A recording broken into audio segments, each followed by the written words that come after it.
श्री गुरुदेव दत्त. जेव्हा घरात देवाचा वास असतो तेव्हा हे संकेत सकाळी सकाळी मिळतात.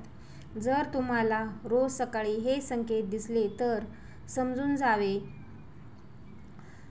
घरात देवाचा वास असतो. चिन्ह काय आहे? आज आपण याबद्दल बोलणार आहेत. देवाला प्रसन्न करण्यासाठी लोक अनेक प्रकारच्या पूजा आणि उपवास करतात. सकाळ संध्याकाळ दिवा लावल्यापासून ते देवाला अन्नदानही करतात, जेणेकरून देवाचे आशीर्वाद त्यांच्यावर राहतील आणि त्यांना आयुष्यात कोणत्याही प्रकारची समस्या येऊ नये. आपण सर्वजण हे जाणतो की देवाची आराधना आणि पूजा केल्याने तो आपल्यावर प्रसन्न होतो. परंतु तुम्हाला माहिती आहे का की तो आपल्याला याबद्दल एक इशारा देखील देतो. आज आपण या चिन्हाबद्दल जाणून घेऊया, जे तुम्हाला सांगतात की देवाचे विशेष आशीर्वाद तुमच्यावर आहेत. मित्रांनो, जेव्हा तुम्ही पूजा करतात तेव्हा देव तुमच्या घरात वास करतो. मग तो प्रत्यक्ष असो किंवा अप्रत्यक्ष. जेव्हा तो घरात राहतो तेव्हा तुम्हाला ते नक्की जाणवते. काही वेळा तुम्ही त्यांना पाहण्यास सक्षम देखील असतात. अनेक वेळा असे घडते की तुमच्या घरात वास करतो, पण तुमच्या काही चुकामुळे, तुमच्या काही कर्मामुळे तो परत येतो. कारण त्यावेळी लोक अनेकदा ही चूक करतात. असे अनेक लोक आहेत ज्यांना घरी देव राहतो, पण त्यांना स्वतःला याची जाणीव नसते आणि ते स्वतःच्याच त्यांचा अपमान करून त्यांना परत पाठवतात. म्हणे मी रोज देवाची पूजा करतो, पण तरीही मला देव का दिसत नाही? तर तुमच्या सर्व कृतीमुळे तुमचा देव क्रोधित होतो. म्हणून आज मी तुम्हाला या व्हिडिओमध्ये त्या लक्षणाची सविस्तर माहिती सांगणार आहे, ज्याद्वारे तुम्ही स्वतःच समजू शकाल की देव तुमच्या घरी आला आहे.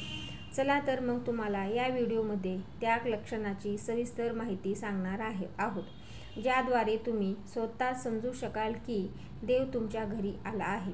चला तर मग जाणून घेऊया या चिन्हाबद्दल. जेव्हा तुम्ही झोपलेले असतात आणि ब्रह्ममुहूर्तावर अचानक जाग येते आणि तुम्ही रोज यावेळी उठत असाल, तसेच ब्रह्ममुहूर्तावर असे कोणतेही स्वप्न दिसले की जसे तुम्ही मंदिरात पूजा करत आहात, मंत्रोच्चार करत आहात, तर ब्रह्ममुहूर्तावर दिसणारी अशी स्वप्ने देखील तुमच्या घरात देव उपस्थित असल्याचे सूचित करतात. जर तुम्हाला ब्रह्ममुहूर्तावर वेळ, शंख, मंत्राचा आवाज, घंटाचा आवाज किंवा कोणतीही तुम्हाला राम राम असे कोणतेही नाव ऐकू येत असेल, तर असा आवाज ऐकला तर देव तुमच्या घरात आला आहे हे दर्शवणार दुसरे चिन्ह आहे. जेव्हा तुम्ही आंघोळ करून सकाळी तयार होतात तेव्हा तुम्हाला एक वेगळाच वास येतो. हा एक असा सुगंध आहे जो तुमच्या घरात कोणालाही जाणवत नाही, फक्त तुम्हालाच तो जाणवतो. हा कोणत्याही परफ्यूमचा किंवा इतर कोणत्याही अगरबत्तीचा किंवा इतर कशाचाही सुगंध नाही. तुम्हाला फक्त हा श्वास येतो. हा सुगंध तुमच्या मंदिरातील घरातून येतो.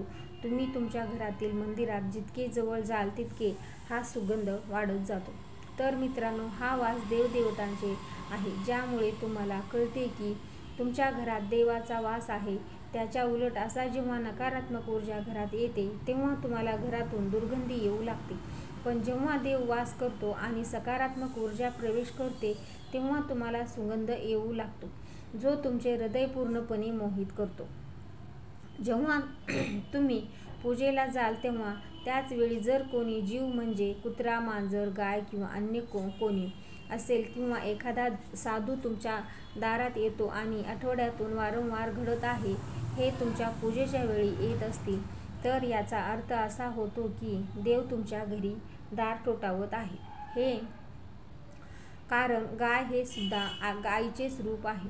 कुत्रा हे भैरोबाचे प्रतीक मानले जाते किंवा कोणी भिकारी आला तर तोही देवाच्या कोणत्या ना कोणत्या रूपात येते. त्यामुळे आपण त्यांना कधीही हाकलून देऊ नये. त्यापेक्षा त्यांना खायला दिले पाहिजे, त्यांना सन्मान दिला पाहिजे. पैसे किंवा इतर काहीही दान करणे ही वेगळी गोष्ट आहे, परंतु सर्वात मोठे दान हे अन्न पाणी मानले जाते. जर तुम्हाला रात्री झोपताना वारंवार स्वप्न पडत असतील आणि तुमच्या स्वप्नात मंदिर, मूर्ती किंवा देवाचे फोटो दिसले असतील, तर याचा अर्थ असा होतो की तुम्हाला देवाचे आशीर्वाद मिळणार आहेत. अनेक वेळा असे घडते की तुम्ही एखादी गोष्ट घेण्यासाठी पुढे जाता, पण ते घेताना तुमच्या मनात त्याबद्दल काही शंका निर्माण होतात. सर्व काही सुरळीत झाल्यानंतरही असे काहीतरी घडते जे आपल्याला निर्णय घेण्यापासून थांबवते. असे मानले जाते की तुम्हाला कोणत्या तरी दैवी शक्तीचा आशीर्वाद आहे. ज्या लोकांना देवाचा आशीर्वाद आहे, मग ते श्रीमंत असो किंवा गरीब, त्यांना सर्वत्र आदर मिळतो. जर कोणी कमी काम करूनही यश मिळवले, हे देवाच्या कृपेने लक्षण आहे. देव ज्यांच्यावर प्रसन्न होतो त्यांचे सर्व संकटापासून रक्षण करतो. तो प्रत्यक्ष परिस्थितीत आनंदी राहतो. त्यांच्या आयुष्यात कितीही दुःख आले तरी ते नेहमी आनंदी राहतो. ते कोणत्याही समस्येला घाबरत नाही. तो प्रत्येक अडचणीवर सहज मात करतो.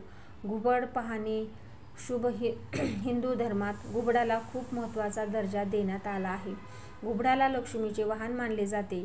त्यामुळे कुठेतरी घुबड दिसले तर ते खूप शुभ मानले जाते. जर तुम्हाला अचानक कुठेतरी घुबड दिसले तर समजून जा की देवी लक्ष्मी लवकरच तुमच्या घरी येणार आहे. खाण्यापिण्याच्या सवयीमध्ये बदल होऊ लागला. जिथे जिथे देवलक्ष्मी येते तेथे तेथे घरातील लोकांच्या खाण्याच्या सवयी बदलू लागतात. असे म्हणतात की अशा घरातील लोकांना भूक कमी लागते. विशेष म्हणजे अशा लोकांसाठी कमी जेवणही पुरेसे वाटते. याशिवाय अशा घरातील लोक मांसाहारीपासून दूर राहू लागतात. धनाची देवी माता लक्ष्मी हिला स्वच्छता आवडते. ज्या घरात स्वच्छता असते तिथे माता लक्ष्मीचा वास असतो. याशिवाय स्वच्छतेसाठी वापरण्यात येणारी झाडू ही देवी लक्ष्मीला अतिशय प्रिय आहे. असे म्हणतात की सगळे कुठेतरी जात असतात. घराबाहेर कोणी झाडू मारताना दिसले तर ते खूप शुभ लक्षण आहे. शंखाचा आवाज शुभचिन्हे देतो. हिंदू धर्माचा शंखाला महत्त्वाचे स्थान दिले आहे. इतकंच नाही तर शंखाचा आवाजही खूप शुभ मानला जातो. त्यामुळे कोणत्याही शुभ प्रसंगी पूजा करताना शंख वाजविला जातो.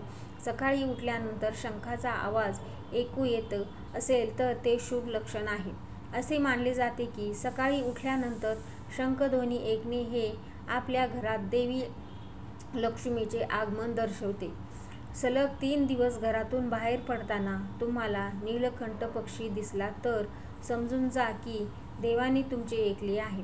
तुमची मोठी इच्छा लवकरात लवकर पूर्ण होणार आहे. नीलकंठ पक्षाचे दर्शन हे महादेवाचे आशीर्वादाचे लक्षण आहे. जर तुमच्या घरासमोर पांढऱ्या गायी वारंवार येऊ लागल्या किंवा एखाद्या दिवशी एखादी पांढरी गाय तुमच्या घरासमोर येईल आणि आपल्या वासराला दूध पाजेल, त्यामुळे तुमच्यावर देवी देवतांचा कृपेचा हा स्पष्ट संकेत आहे आणि हे सूचित करते की तुमची प्रार्थना यशस्वी होत आहे आणि तुमच्या आयुष्यातील सर्व समस्या दूर होणार आहेत. देव तुमच्या सर्व संकटाचा आणि वाईट दिवसांचा अंत करणार आहे. घराच्या मुख्य प्रवेशद्वाराभोवती पक्ष्यांनी घरटे बनवले तर ते खूप शुभ लक्षण आहे. तुमची पूजा यशस्वी झाल्याचा हा पुरावा आहे. पक्ष्यांना आणि त्यांच्या बाळांना चुकूनही त्रास देऊ नका. त्याऐवजी त्यांच्यासाठी अन्न आणि पाणी ठेवा. पूजा करताना तुम्ही इतके भावुक झालात की डोळ्यातून अश्रू वाहू लागतात. हे एक लक्षण आहे की देवांनी तुमच्या हृदयाचे रडणे ऐकले आहे. जर तुम्ही सकाळच्या पूजेनंतर घराबाहेर गेलात तर तुम्हाला माकडांचा समूह दिसला तर तुमची उपासना सफल होणार आहे.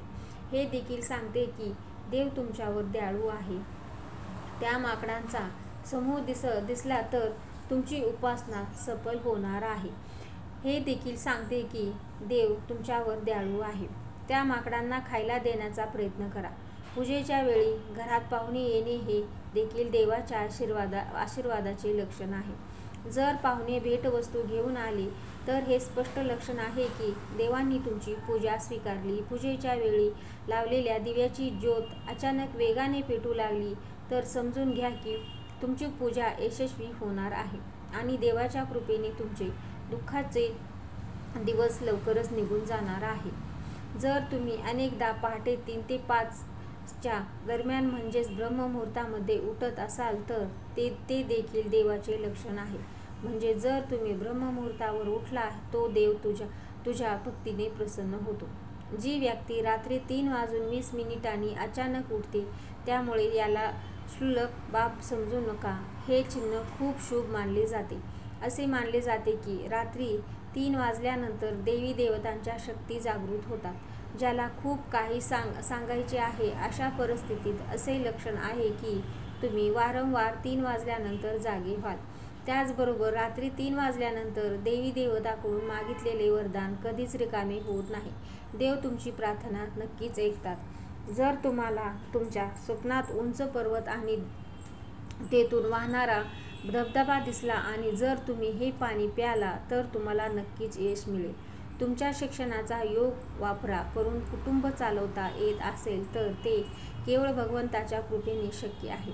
जगात अनेक लोक आहेत जे शिक्षित असूनही शिक्षणाचा योग करू शकत नाही. चांगले आरोग्य असल्यावर देवाचे विशेष आशीर्वाद असतो. अशा लोकांनी स्वतःला भाग्यवान समजावे.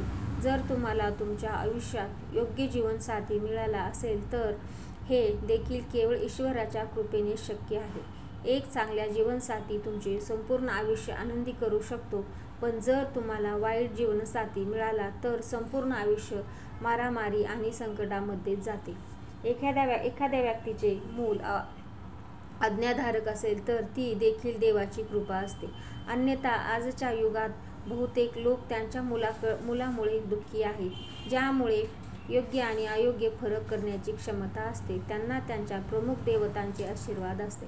अन्यथा प्रत्येकाला देवाचे दर्शन होणे शक्य नसते. ज्या व्यक्तीचे रागावर नियंत्रण असते, त्यांचे मन शांत असते, ज्यांना प्रत्येक प्रसंगाला सामान्य पद्धतीने कसे सामोरे जावे लागते अशा लोकांवर भगवंताचा हात असतो तरच हे शक्य होते. जो व्यक्ती शांत राहतो आणि प्रत्येक प्रसंगाला सामान्य पद्धतीने कसे सामोरे जायचे हे जाणतो अशा लोकांवर भगवंताचे हात असते तरच हे शक्य होईल.